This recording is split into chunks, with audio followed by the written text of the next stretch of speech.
चेतावनी, ये वीडियो तुम्हारी सोच को छुएगा, क्योंकि इसमें वही कहा जाएगा जो तुम हर दिन अपने दिमाग में जीते हो। तुम ज्यादा सोचते हो, लेकिन इसलिए नहीं कि तुम कमजोर हो, तुम इसलिए ज्यादा सोचते हो क्योंकि तुम हर चीज को बहुत गहराई से महसूस करते हो। तुम वो इंसान हो जो एक छोटे से शब्द को भी पूरी रात अपने दिमाग में दोहराता रहता है, जो किसी के ठीक हूं कहने के पीछे छुपा हुआ सच पहचान लेता है। यही तुम्हारी सबसे बड़ी ताकत थी, लेकिन धीरे धीरे दुनिया ने इसी ताकत को तुम्हारी सबसे बड़ी कमजोरी बना दिया। तुम्हारे दिमाग में हर दिन सवाल चलते रहते हैं। अगर मैंने ऐसा कहा तो वो क्या सोचेगा? अगर मैंने मना कर दिया तो कहीं वो दूर ना हो जाए? अगर मैं गलत निकला तो क्या होगा?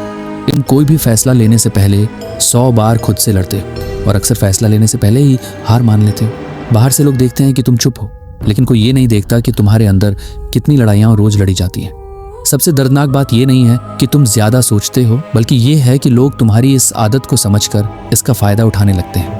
जो इंसान ज्यादा सोचता है वो ना बोलने में देर करता है, और जो ना बोलने में देर करता है उस पर कंट्रोल करना आसान हो जाता है। तुम्हें आखिरी विकल्प समझने लगते हैं, तुम्हारी भलमनसाहत को मजबूरी मान लेते हैं और तुम्हारी चुप्पी को कमजोरी। एक कड़वा सच ये है कि मैनिपुलेटिव लोग तुम्हें सीधे नुकसान नहीं पहुंचाते, वो बस तुम्हें सोचने के लिए थोड़ा ज्यादा वक्त दे देते हैं, क्योंकि उन्हें पता होता है कि तुम अंत में खुद को ही दोषी ठहराने लगोगे। तुम्हारी सोच को थकाकर, तुम्हें उलझाकर वो तुम्हें ऐसे फैसले लेने पर मजबूर कर देते हैं जो धीरे धीरे तुम्हारे ही खिलाफ जाते हैं। ओवरथिंकर की सबसे खतरनाक आदत होती है खुद को दोष देना। अगर कोई रिश्ता टूटता है तो तुम्हें लगता है शायद गलती तुम्हारी ही थी।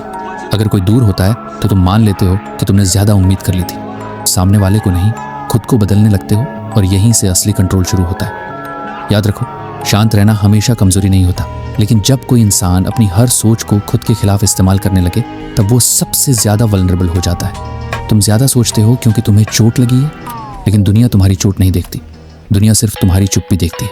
सच ये है कि तुम्हारी सोच तुम्हारी दुश्मन नहीं, बस उसे दिशा नहीं मिली है। ओवरथिंकर जब जागता है तो वो सबसे खतरनाक बन सकता है, क्योंकि वो पैटर्न्स समझता है, लोगों की चाल पढ़ सकता है और भावनात्मक होने के बजाय स्ट्रेटेजिक बन सकता है।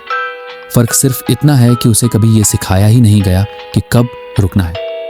अगर तुम हर बात पर सोचते हो तो ये कमजोरी नहीं, बल्कि इस बात का संकेत है कि तुम्हारे अंदर कंट्रोल लेने की क्षमता है। अब सवाल ये है कि तुम अपनी सोच को चलाओगे या तुम्हारी सोच तुम्हें चलाएगी। अगर तुम ये समझ गए कि लोग तुम्हारी ओवरथिंकिंग का इस्तेमाल कैसे करते हैं, तो अगला कदम ये जानना है कि उसी सोच को हथियार कैसे बनाया जाए, क्योंकि जो इंसान अपनी सोच को कंट्रोल कर लेता है, दुनिया उसे कंट्रोल नहीं कर पाती।